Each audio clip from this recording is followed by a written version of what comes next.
Hey you guys, it's Peter, and I'm back. Of course I'm back. I'm not going anywhere. Boost! SoberDaddy.com. I'm YouTube famous now. Available in 2018. The album, Dad AF. The Church Camp Edition. This little light of mine, I'm gonna make it shine. This little light of mine, I'm gonna make it shine. Alright, let's get right into this video. I have not talked about Elijah Daniel in a video in quite some time, and I think the last time that I talked about him, I mean, I've kind of referenced him, you know, in talking about TanaCon and things like that, but the last time that I really talked about him was in looking at what he had been doing since he and Christine Seidelko had, like, gone their separate ways. So if you do not know who Elijah Daniel is kind of like, I hate this word influencer, but that's what he is. He's a social media influencer. He got very popular on Twitter because he got blocked by President Trump. He had written a book of erotica about President Trump. He's written a gay Bible. He was Christine Seidelko's sidekick for a long time. They made a lot of vlogs together, very funny vlogs. He actually worked really well as her sidekick. It was only when Elijah's arrogance and ego started to kick in, and he really kind of took over the show, that things started to go kind of awry for Elijah Daniel. And, you know, it's interesting to look at the whole kind of career since he started, and I've actually followed him for quite some time and just kind of like from afar watched what he's done. There's always these antics that are very attention-seeking. And I think, you know, a while ago, I said something to the effect that I thought he was kind of comedic genius. And I think that's why he and Christine work so well together. But the thing is, with comedic genius, is that you have to know really, like, timing and what you're doing, and you have to kind of know your place. And let's just be for real, you know, like with the whole Johnny Carson show back in the day, like everybody knows that like Ed McMahon was no Johnny Carson. It just didn't work, right? So Ed McMahon knew his place. We all have to know our place in humor and entertainment, whatever, right? And I think what a lot of people started seeing was that Elijah Daniel didn't really know his place. Like, he wanted to be the front and center person. Well, he got his wish. Because what happened was that he and his good friend, Christine, kind of went their separate ways. So let's start there, okay? I went in and I looked at Elijah Daniel's Social Blade today, and in the last 28 days, he has lost steadily 5,400 subscribers on his YouTube channel. Now, I will tell you that there has been a real shift in his focus of what he's doing, and he is focusing entirely, it seems like at this point, on his music career, and he's not really focusing on YouTube that much. So the only reason he uses YouTube is a platform to kind of push his music career.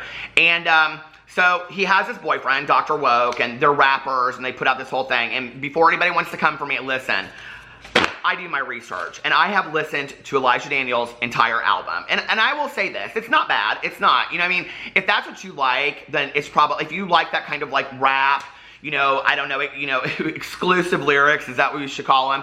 You know, about sucking dick and this kind of stuff, you know, then it's not bad. It's really just an homage to their friend group is really what it is. I mean, Bella Thorne and Tana Mojo, I mean, it's all the people that you would expect to be in this little, like, you know, the songs. And there's a song in there called Clout 9 that's done very, very well.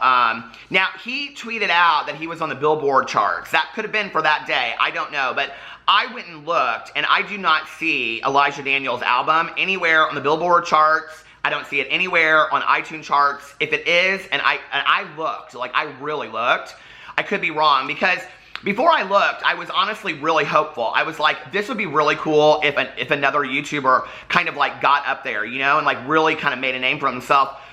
Even if the content isn't that great, you know, like at that point, it would be showing that another YouTuber is making it into the mainstream, if that, you know, makes sense. And what a cool thing. I mean, I would never not want somebody to follow their dreams. I just think that Elijah Daniel's arrogance and ego get in the way of what he's trying to achieve if he's really actually even thinking it through, or if he's just so driven by arrogance and ego. and other things, which I'm not going to speculate, that he doesn't really see what he's doing. So I wanted to talk a little bit today because what happened recently was that he tricked the Westboro Baptist Church into kind of supposedly supporting him, okay? Because what they thought was because of the album name. And I'm not going to talk about his rap name on here. I'm not going to talk about his album name. Y'all can say it a million times if you want to. I don't really care. I grew up with that word being oppressive to me, no matter how you spell it. And I am not a believer in taking back a word for its power. I just don't. I choose not to use those words. When I was growing up, in the household that I grew up in with my mother, she would say to me, if you choose to use words like that, you can leave my house because I don't want any negativity in my house. And that's why I choose not to use those words today. But that's a personal opinion. I don't feel the need to continue to use words over and over to explain something. We all know what the derogatory words are. And he's kind of taken it back and made it his own and respelled it, in a very rap kind of way. And I get what he's doing. And I do know that he has helped a lot of younger men and women, younger, kids that are coming out, feel more confident about themselves. But I think that he's kind of giving them this, this message that I don't know really works for everybody, which is just like, screw you to the world. And there's one thing in saying, hey, I'm going to stand up for myself. There's another thing in really just, chasing windmills, so to speak. And it doesn't work for everybody. So when you're egging that on for somebody that's going to have to work to pay their bills, they don't have 700 almost 1,000 subscribers on YouTube, a record label and all this kind of stuff to stand behind, you're giving them an unfair message, right? You might be better off in giving them a message that they actually can use, right? Like, society's not going to always be nice to gay people, and love yourself no matter what. And, treat other people the way that you would want to be treated. I don't know. I think sometimes those lessons have saved my ass a lot more than just screw off society. Now, I do believe in being true to yourself and your beliefs. So let's get into this. But anyway, so in the last 28 days, he has lost 5,400 subscribers. And on 7/27, he lost 3,050 subscribers that day. And the next day, he lost 555. So I think that's the day that he released this video called I'm Sorry. And that video was this very tongue-in-cheek, sarcastic video where he starts by himself and then Dr. Woke comes on and he's like, I'm sorry that I'm going to, we knew we shouldn't do this tour. We knew we shouldn't go on tour. We're sorry for you that are going to buy our tickets. We're sorry for those people that are going to come. It's basically an advertisement for his tour that he and Dr. Woke are going on, okay? Now, I want to say this real quick before I get into this. So he and Christine, they split ways and started doing their own things professionally. He's lost 400 subscribers. In the last 28 days, she has gained, I think it was something like 7,000 plus subscribers. So she's doing rather well. It's not affecting her. She's not posting a ton, but she's doing her own kind of thing. She's starting to work with other people. And I don't know. I mean, maybe she could give him some advice because it doesn't seem like this is working for him a whole lot. But like that, like I say, chase your dreams, chase them right into the ground or chase them into the sky, If you've ever seen Paris is Burning, it's like that one, queen that dies. Well, I think they're all gone now. But she says, if you shoot an arrow into the sky and it hits it, good for you. I mean, it's just do your thing, right? But you have completely made your life all about entertainment. Think it through a little bit. So he went in there and he talked about he's not one of these kind of bullshit people that goes on tour and that he's not going to charge a whole lot of money, which is why his tickets are $15. And he's like, you can do a meet and greet for $39, but I'm not somebody that's going to charge a whole lot of money. I'm not down for those kind of tours. Okay. Kind of, I would say, indirectly dissing Tana Mojo, who is supposedly one of his very good friends, because that's exactly what she does, right? It's exactly what she does. So I'm watching this video and I'm like, are you kind of dissing Tana in this? And this is exactly what TanaCon was too, that they overcharged and they overcharged and didn't follow through with what they said. So I went to his ticket site to see how much it was to buy tickets, and here it is. Here's a little, thing. And then for general admission, it's, $24.99. And then meet and greet plus admission is $39.99. VIP experience plus admission is $99.99. And then the Probably, wait. All access VIP and admission is $199.99, and probably a terrible tattoo VIP package and admission is $299, okay? So all access VIP and admission is $200. Now, where did that $15 amount go? I don't know, okay? I don't know anything about it. But somebody tweeted him and said, if you were going to buy a ticket, which ticket would you recommend that I buy? And he said in here something about like the middle range ticket. It was interesting. Okay, so this Angie asks, this is a dumb question, but which type of ticket do you recommend I should buy? And Elijah responds, he retweets it, and he says, if you want to meet me, the $39 meet and greet ticket is the best in my opinion. The VIP is cool and comes with tour merch, and you get to come on stage with one of them, LMAO. If you just want to see the show, the general admission is restocked too, though. So he's not like really pushing these tickets, you know, or whatever. But I mean, come on, a $299 VIP ticket to possibly get your name tattooed on his body, like, that is so surreal to me. And honestly, kind of, and I know a lot of people aren't going to agree with this one either, it's very phony to me, right? Because back in the day, like, and I know a lot of people are going to be like, what does he know about rap? Well, listen, okay?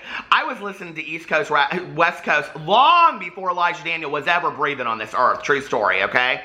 So I do know a little bit about all this kind of stuff. And back in the day, you know, when you were seeing people like Dr. Dre play at the Tunnel in New York City, they weren't charging no $200 to get your name tattooed on them, okay? That's some kind of like economical bullshit to me, right? Like if somebody back in the day, like a rock star or rapper or whoever, was gonna get your name tattooed on them, they would do it because they were such a badass, if that's who they were, right? Like, when we look at like the evolution of rock stars and rappers in our country, that which sets everybody above everybody else is just this like authenticity, okay? Not trying to look like what everybody else does, okay? Like, this is what a badass rapper looks like, so I'm gonna imitate that and do the same thing. And that's what a lot of this feels like to me. It just feels real disingenuous. It doesn't really seem to me like it feels real authentic. Like, it's just like, it reminds me of, you know, like some of my friends' kids who are like, yeah, like I'm like, my friend's dad, he has like a studio in his basement, and we're like, you know, throwing lyrics and we got beats, and I'm like, okay, and they're like, yeah, we're gonna put an album out. That's what this shit feels like to me, honestly. And I listen, like I said, I listened to the whole album, okay? It's not bad, but it's not good either. I'm just like, you go listen to it, okay? You make your own judgment about it, but it's just not. And so anyway, that being said about the music, all right, let's put all that aside. Every time I have ever talked about Elijah Daniel on here, it's always been because there's this huge thing that goes on, right? Like, you know, whether it's him coming out with the gay Bible that he wrote about. And then he was going to sue Donald Trump. We haven't heard a whole lot about that since then. I don't know what happened because I made a whole video about it. Go check it out. But like, since that went down, have we heard anything about it? Is he suing the president? What's going on, right? Because that's what he was going to get famous for, was suing the president. It's always this big attention, look at me, look at me, look at me kind of shit, right? And so it makes me wonder, right? Like, do you feel that you are good enough just on your own? Like, as a comedian, as a rapper, if you're not causing some huge dramatics, like, who are you just by yourself? Or is this all you know how to do, is to cause a lot of attention-seeking behavior so that everybody's looking at you? Okay, so let's talk about what happened 2 days ago. He tweeted out something about, I don't know, I don't really know. I'm so confused as to where it started. I read all the articles from We the Unicorns and everybody else about how all this happened, but what happened was that he tweeted something out about the Westboro Baptist Church, or somebody tweeted something out, and then they like retweeted it with like this, like they basically like indirectly supported him because of the name of his album, God Hates. Okay, so they thought that he was like a homophobic person, right? Get it? So basically, Elijah Daniel indirectly tricked the Westboro Baptist Church into like co-signing his bullshit and basically saying that we love you, is what it is, okay? So, yeah, it's funny, right, when you look at this. But here's the thing. Elijah. And if you go underneath his Twitter thread, what's real interesting about it is that it's just retweet after retweet after retweet about all of this kind of stuff about the Westboro Baptist Church, you know? Like he says, okay, like, and this is where I started getting real interested in it. He says, we're hearing the Westboro wants to picket our Kansas City show. That's such cute and fresh. All tickets to Kansas City are now 15% off with code CHURCH. If you're anywhere near Kansas City, come out and bring a cute sign. And guess what the Westboro Baptist Church did? They retweeted it, okay? And so then if you go down here, it just goes on and on and on. If you think you're going to picket my concert and I'm not going to turn it into the music video, you are out of your blah, blah mind, LMAO, okay? And then you go in here, and Bay Area reporter, Elijah Daniels' new album accidentally promoted by Westboro Baptist Church. We the Unicorns. Westboro Baptist Church retweeted it. And then you go in here, and it's like, I am dying, Elijah Daniel got Westboro loves this word trending, and then they admitted it. I can't. And the Westboro Baptist Church had put out, finally, by the amazing working of God in the earth, the rebels admit that Westboro loves, okay, of course we do. We are the only ones that love the enemies of God, and God moves us to be faithful in our love, daily warning you to flee freshly lusts that war against your soul. When you go in here and you read these tweets, okay, and I think it's pretty obvious that I don't co-sign any, as a gay man, as a proud, legally gay man in the United States, I don't co-sign any of the Westboro Baptist Church, okay? I think they might be one of the most hateful hate groups in the United States that the United States government won't acknowledge because they hide behind religious freedom, okay? That being said, they are also highly, highly attention-seeking. And when you go underneath Elijah Daniels' Twitter, okay, and you see all of these kids just singing the praises of Elijah Daniel for doing this to the Westboro Baptist Church, what you don't realize that you did, okay, Elijah, because you don't know the history of the Westboro Baptist Church. You think it's funny, right? But there have been many, many servicemen and women in our country whose funerals have been picketed because the Westboro Baptist Church believes that the U.S. government condones same-sex marriage, marriage equality. Therefore, they picket the funerals of servicemen and women, okay? They have picketed so many things over the years. They make a mockery of human life. What you have just done is given them an even bigger platform because nobody was talking about them right now. Nobody cared, okay? Fred Phelps, the organizer, the leader of the Westboro Baptist Church, died in, I think, 2013 or 2014, and nobody has really talked about them a whole lot since then. There's been some documentaries from his daughter put out and things like that, and I do know my history of them. And the thing is that you have to be very careful when you're dealing with people like this because you don't necessarily always want to give all this attention to somebody, right? I mean, and even as I'm sitting here talking about this, I'm like, okay, well, what's going to, you know, there's going to be some kind of backlash, something's going to happen. You know, I'm not real worried about all that, okay? What I'm saying is your humor and your attention more important than the attention that these people got? Because if you go to their Twitter, which I did, okay, they are literally retweeting all of this shit. So to them, you are a joke, okay? And you have made them trending.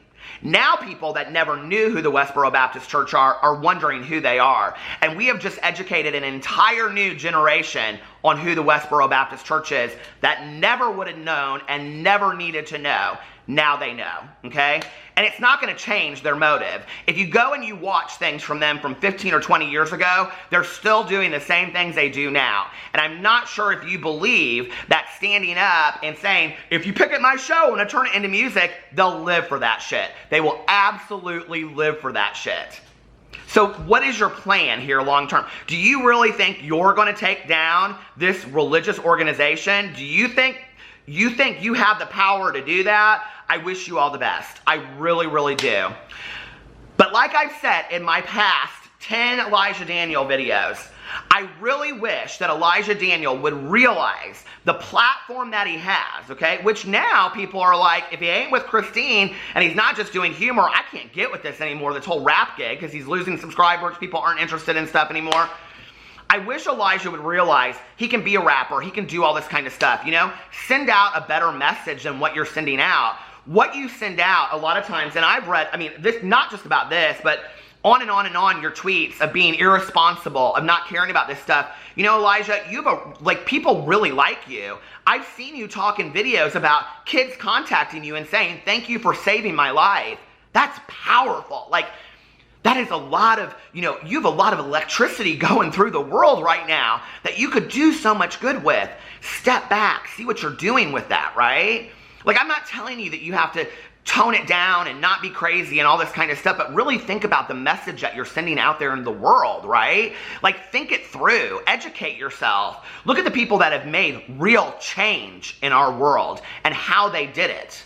They didn't all just do it by throwing bricks through windows. That doesn't always work. Sometimes, we have to put ourselves in the other person's shoes and see where they're coming from.